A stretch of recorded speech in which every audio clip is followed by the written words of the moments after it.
ஆண்டவராகிய இயேசு கிறிஸ்துவின் நாமத்தினால உங்கள் யாவரையும் வாழ்த்தி ஆசீர்வதிக்கிறேன். தீர்க்க தரிசனம் ரொம்ப முக்கியமாக இருக்கிறது. பழைய ஏற்பாடு முழுவதும் அநேக தீர்க்க தரிசிகளை நம்ம வேதாகமத்தில் பார்க்க முடியும். ஆபிரகாம், நோவா, யோனோக்கு, எலியா, எலிசா, சாமுவேல், கர்த்தர் தீர்க்க தரிசிகளை கொண்டு தான் அநேக காரியங்களை செய்து கொண்டு வந்தார். புதிய ஏற்பாட்டிலையும் நம்ம அநேக தீர்க்க தரிசிகளை பார்க்கலாம். அப்போஸ்தலனாகிய யோவானும் ஒரு தீர்க்க தரிசி தான். ஏன்னா அவர் நடக்க போகிறதைகளை எதிர்காலத்தில் நடக்க போகிறத அவர் வெளிப்படுத்தி இருக்கிறார் இல்லையா? சரி, அகபு என்கிற ஒரு தீர்க்கதரிசி இருந்தார். பிலிப்பு மகள் 4 பேரும் தீர்க்கதரிசியாக இருந்தாங்க என்று வேதம் சொல்லுகிறது. இன்றைக்கு தீர்க்க தரிசனத்தை குறித்து ஒரு வசனத்தை சொல்ல போகிறேன். 1 தெசலோனிக்கேயர் நிருபம் 5ஆம் அதிகாரம் 20ஆம் வசனம் சொல்லுகிறது, தீர்க்க தரிசனத்தை அற்பமாக எண்ணாதிருங்க. யாருக்கு? உங்கள் எல்லாருக்கும் தான் சொல்லப்படுகிற ஒரு வார்த்தை. நீங்கள் கர்த்தருடைய ஊழியக்காரனுடைய வழியாய் வருகிற தீர்க்க தரிசனங்கள் அற்பமாக எண்ணாதிருங்க. எல்லாரும் தீர்க்க தரிசிகளா அப்படின்னு வேதமே கேட்குது. எல்லாரும் தீர்க்க தரிசிகள் இல்லை. ஆனால் தீர்க்க தரிசிகளின் வாய்களிலிருந்து வருகிற வசனங்களை, வெளிப்பாடுகளை, வார்த்தைகளை அற்பமாக நினைக்காதிருங்க என்று வேதமே சொல்லுகிறது. ஒரு புறம் புரிஞ்சுக்கணும், எல்லாரும் தீர்க்க தரிசிகள் அல்ல என்பதையும். அல்லேலூயா. பரிசுத்த ஆவியானவர் பாருங்கள், ஒரு முறை அடியானுடைய காரியத்தில் கூட நடந்த ஒரு சம்பவத்தை சொல்கிறேன். ஒரு தம்பிக்காக ஜெபம் பண்ணும்போது கர்த்தர் சொன்னார், உன்னை பிடிக்கும்படி வலை விரிக்கப்பட்டு இருக்கிறது என்று சொல்லி ஒரு வெளிப்பாட்டை கொடுத்தார். ஒரு வெளிச்சமான அந்த வார்த்தையை சொல்லி ஜெபம் பண்ணிட்டு வந்துட்டோம். ஆனால் சில நாட்களுக்குள்ளே அந்த தம்பியோட நிலைமை என்ன தெரியுமா? சிறைச்சாலைக்கு போக வேண்டிய நிலைமை வரைக்கும் பெரிய சிக்கலில் அந்த தம்பி சிக்கப்பட்டு இருக்கிறார்.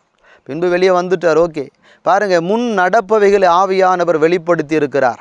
அதற்கு ஊக்கமாய் ஜெபித்திருப்போமானால், ஒருவேளை இந்த ஜெபங்கள்லாம் கர்த்தர் கேட்டார், கேட்காமலாம் இல்லை. இன்னும் நம்ம அதிகமாய் ஊக்கமாய் ஜெபித்திருப்போமானால் அந்த தம்பி அந்த சிக்கலை சிக்கியிருக்க மாட்டார். அவரும் ஜெபித்திருக்கணும். இப்போ அதுதான் சொல்ல வர. ஊழியக்கார் ஜெபம் பண்ணுறது ஒரு பக்கம் இருக்கட்டும், உங்களுக்கான வெளிப்பாடுகள் வரும்போது ஊழியக்காரங்க ஜெபம் பண்ணுறது இருக்கட்டும். நீங்கள் அற்பமாக நினைக்காதீங்க. ஊழியக்காரர் சொல்லி ஜெபிக்கிற வார்த்தை உங்களிடத்தில் ஆவியானவர் பேசுவாரானா, உங்களுடைய ஆவிக்குரிய தன்மை மிகவும் மோசமாக இருந்தால் பரிசுத்த ஆவியானவர் இடைப்படுவார். நீங்கள் சபைக்கு அடங்காதவங்களாக இருந்தால், கர்த்தருடைய வசனத்துக்கு கீழ்ப்படியாதவர்களாக இருந்தால், கர்த்தர் உங்களை நேசித்து கொண்டிருக்கிறபடினால கர்த்தருடைய ஆவியானவர் உங்களோடு இடைப்படுவார். நீ அடங்க வேண்டும், கீழ்ப்படிய வேண்டும், பரிசுத்த சபைக்கு பயந்து நடக்க வேண்டும் என்று கர்த்தருடைய ஆவியானவர் பேசுவார்.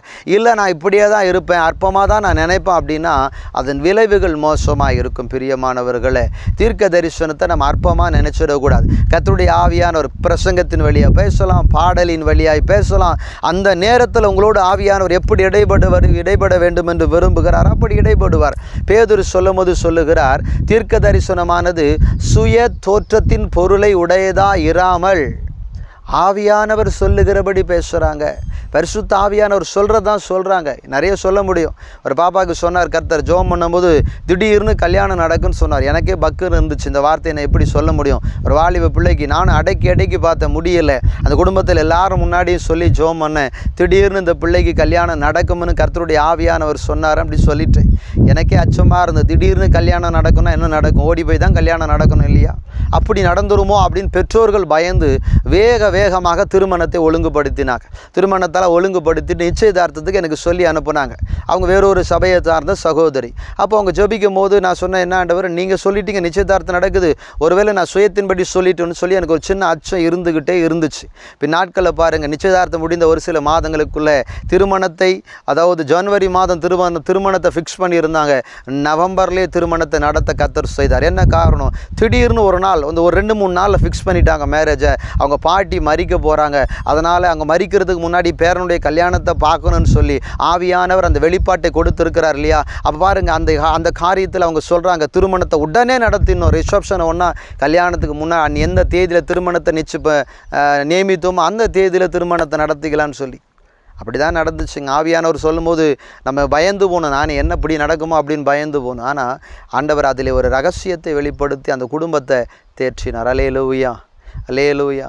இது மாதிரி நிறைய என்னால் சொல்லிட்டு போயிட்டே இருக்க முடியும் கர்த்தருடைய ஆவியானவர் சொன்ன வார்த்தைகளை.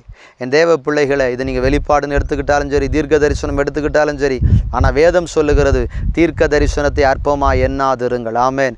நீங்கள் தீர்க்க தரிசிகளை நம்புகிறவர்களாக, நீங்கள் தீர்க்க தரிசனம் நம்பணும். கர்த்தருடைய ஆவியானவர் வெளிப்படுத்துகிற வார்த்தைகளை நீங்கள் நம்பணும். அற்பமாக நினச்சிடக்கூடாது.